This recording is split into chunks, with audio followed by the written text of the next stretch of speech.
Health tips நேயர்கள் அனைவருக்கும் வணக்கங்க. காலையில எழுந்ததும் வயிற்றுல எரிச்சல், சாப்பிடாம கொஞ்ச நேரம் இருந்தாலே வயிறு காலியா இருக்கிற மாதிரி ஒரு வலி, சில நேரம் நெஞ்செரிச்சல், புளிப்பேப்பம், வயிற்றுல ஒரு விதமான அசௌகரியம்.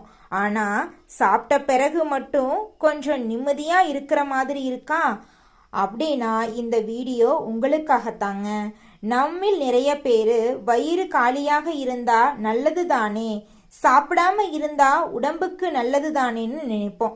ஆனா சிலருக்கு நீண்ட நேரம் சாப்பிடாம இருக்கிறது வயிற்று அமிலம் தொடர்பான எரிச்சல் மற்றும் அசௌகரியத்தை அதிகரிக்கலாங்க.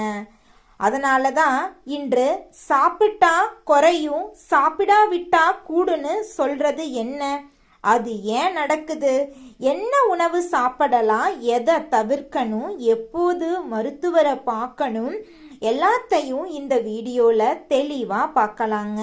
அதனால இந்த வீடியோவை கடைசி வரைக்கும் ஸ்கிப் பண்ணாம பாருங்க. முதல்ல நம்ம வயிற்றுல என்ன நடக்குதுன்னு சிம்பிளா புரிஞ்சுக்கலாம். நம்ம சாப்பிட்ற உணவை ஜீரணிக்க வயிற்றுல இயற்கையாகவே அமிலம் சுரக்குங்க. இது உடம்புக்கு தேவையான ஒரு செயல்முறைங்க.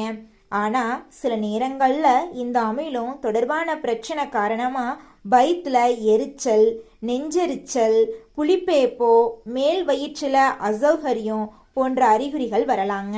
சில பேருக்கு நீண்ட நேரம் சாப்பிடாம இருந்தாலே இந்த டிஸ்கம்ஃபர்ட் அதிகமாக தெரியும். அதனால தான் சிலர் சாப்பிட்டதும் வயிறு கொஞ்சம் சரியாயிடுதுன்னு சொல்லுவாங்க. ஆனால் இதை வச்சு எந்த உணவை சாப்பிட்டாலும் பிரச்சனை சரியாயிடுன்னு நினைக்கவே கூடாது. என்ன சாப்பிட்றோம் என்பது ரொம்ப முக்கியங்க. இப்போ முக்கியமான விஷயத்துக்கு வரலாங்க. காலை உணவை ஸ்கிப் பண்றது, மதிய உணவை தாமதப்படுத்துறது, வேலை காரணமா பல மணி நேரம் சாப்பிடாம இருக்கிறது, இப்படி நீண்ட நேரம் உணவு இல்லாம இருக்கிறது சிலருக்கு வயிற்றெரிச்சல், அசிடிட்டி அறிகுறிகளை தூண்டலாம். அதுவும் ஏற்கனவே அசிடிட்டி அல்லது ரிஃப்ளக்ஸ் பிரச்சனை இருக்கிறவங்களுக்கு இது அதிகமாக உணரப்படலாம். அதனால வயிறு காலியா இருந்தாலே எல்லாருக்கும் பிரச்சனை வரும் அப்படின்னு அர்த்தம் கிடையாதுங்க.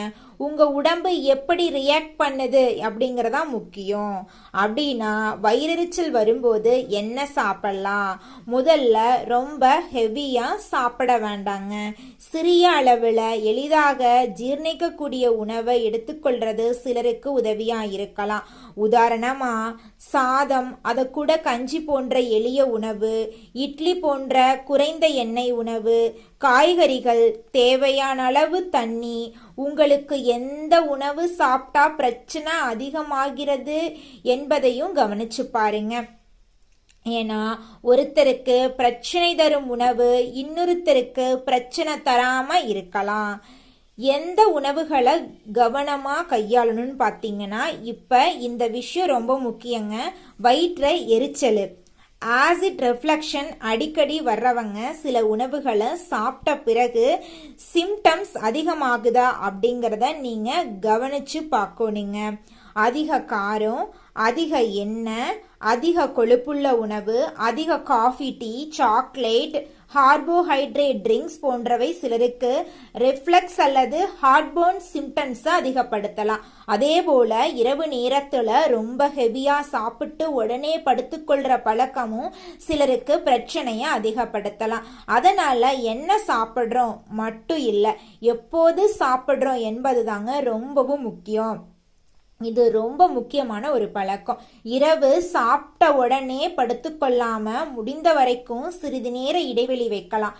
ஏன்னா சாப்பிட்ட உடனே படுத்துக்கொண்டா சிலருக்கு வயிற்றிலிருந்து அமிலம் மேல வர்றதுக்கான வாய்ப்பு அதிகரிக்கலாம்.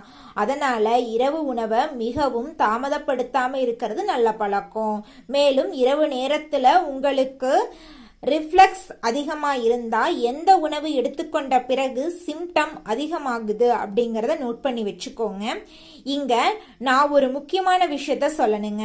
ஒவ்வொரு வயிற்று வலியும் அசிடிட்டி கிடையாதுங்க. ஒவ்வொரு நெஞ்சரிச்சலும் சாதாரண கேஸ்ட்ரிக் ப்ராப்ளம் அப்படின்னு நினைக்கக்கூடாதுங்க. அடிக்கடி ஹார்ட்போன் வருது, தொடர்ந்து விளங்குறதுல சிரமம் வருது, தொடர்ந்து வாந்தி வருது, எதிர்பாராத அளவுக்கு எடையழைப்பு வருது, ரத்தம் கலந்த வாந்தி, கருப்பு நிற மலம் அல்லது கடுமையான நெஞ்சுவலி, மூச்சு திணறல் போன்ற அறிகுறிகள் இருந்துச்சுன்னா வீட்டிலேயே ஆசிடிட்டி அப்படின்னு நினைச்சு ட்ரீட்மெண்ட் எடுத்துக்கொள்ளாம மருத்துவரை அணுகிறது ரொம்பவும் முக்கியங்க. குறிப்பா நெஞ்சுவலி புதிதாகவோ கடினமாகவோ இருந்தா உடனடியா மருத்துவ உதவி தேவைப்படலாம்.